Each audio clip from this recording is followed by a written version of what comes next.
Sayamma kitchen అందరూ బాగున్నారా? నేను కూడా బాగున్నాను రా. ఈవేళ ఏమి కూరగాయలు లేవు ఇంకాను. సింపుల్గా 2 ఎండ్రాయిలు ఉన్నాయి. ఇది నేనే తింటాను, ఎవరు తినరు ఇంట్లో.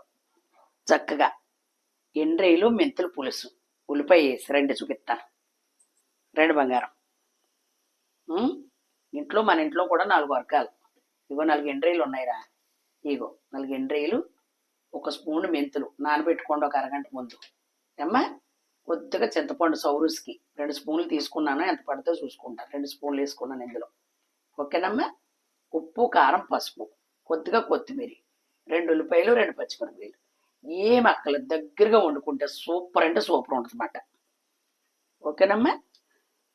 మామూలుగా నాన్ వెజ్ తిన్నోళ్ళు ఉత్తిన మెంతుల పులుసు పెట్టుకోండి.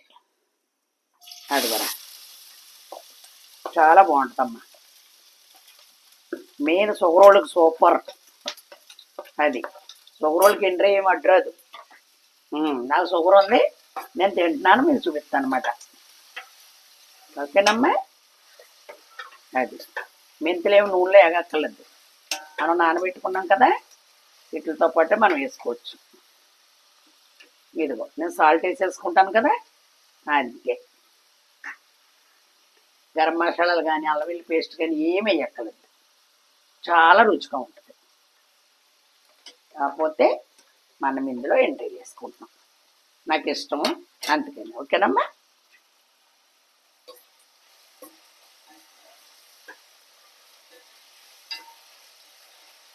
ఇది కూడా బాలింతరాలు తినవచ్చు. మెత్తళ్ళు ఎండ్రాయిలు సెప్పరు ఉండదురా, ఇది చప్పుడు పదార్థం.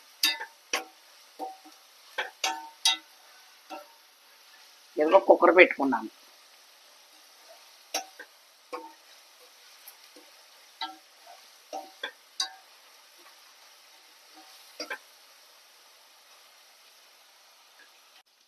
ఓకేనమ్మా. ఇగో మెంతులు కూడా వేసేసుకున్నాం. ఇది మిక్సీ గట్ట పట్టక్కర్లేదు.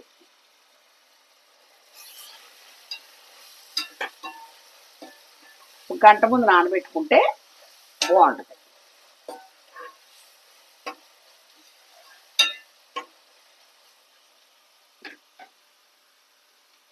ఇదిగో పసుపు, కారం వేసేసుకున్నాం, ఉప్పు వేసేసుకున్నాను కదమ్మా, కొత్తిమీర కూడా వేసేసుకున్నాం.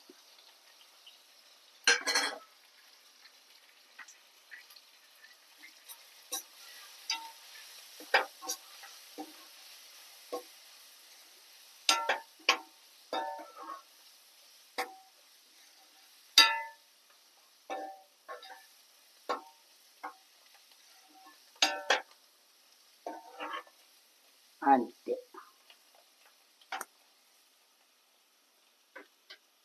చూసారా, ఇప్పుడు మనం 2 స్పూన్లు వేసుకుంటున్నాను. స్పూన్ అంటే ఇది ఎంతో కాదు, ఇదిగో అంతే. సౌరుసి సరిపడగానే వేసుకున్నానులే. ఇప్పుడు మనం వాటర్ పోసుకుందాం. మళ్ళీ కానీ కొత్త చింతపండులు వచ్చేస్తున్నాయి కదా, ఫ్రిడ్జ్లో పెడతాం, మళ్ళీ నలుపుకుంటలేదు చింతపండు, నల్లగా ఉండేది. ఆ నల్ల చింతపండు బాలింతరాలకి చారు పెట్టిపోరు, మంచిదని చెప్పి. కొత్త చింతపండు వేయకూడదండి మీరు అప్పట్లో. ఫ్రిడ్జ్లో పెట్టుకున్నాం కాబట్టి ఎప్పుడు కొత్త చింతపండే. కొద్దిగా పోస్తాను వాటర్ అమ్మ. మరి మెంతులు కూడా ఉడకాలి కదా ఇందులోను, అంతే. ఇది పెద్ద పని ఉండదు. ఆరోగ్యానికి ఆరోగ్యం, రుచికి రుచి, షుగర్ వాళ్ళకి మట్టికి సూపరు. కొద్దిగా వాటర్ తెచ్చుకుంటున్నాను.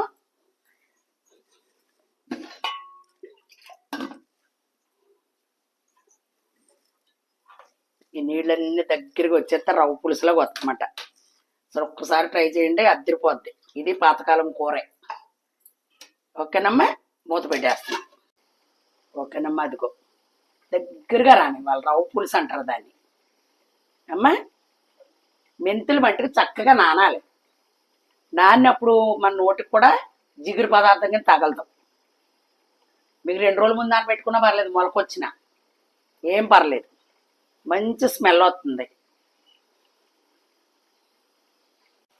ఓకేనమ్మా. కూర మీకు చూపించాలని చెప్పి నాకు కూడా ఆకలిసేస్తుంది. ఓకేనా. అది కూడా చాలా మెల్లగా దీన్ని అంటుడకడం అంటారు, దగ్గరగా రావాలన్నమాట. ఓకేనమ్మా. ఉప్పు కారం పులుపు అన్నీ సరిపోయి అంతే. ఇదిగో మధురం ఎందుకు మాసం కూరలో కట్టాను, సూపర్ ఉంటుంది అన్నమాట. ఓకే బంగారం.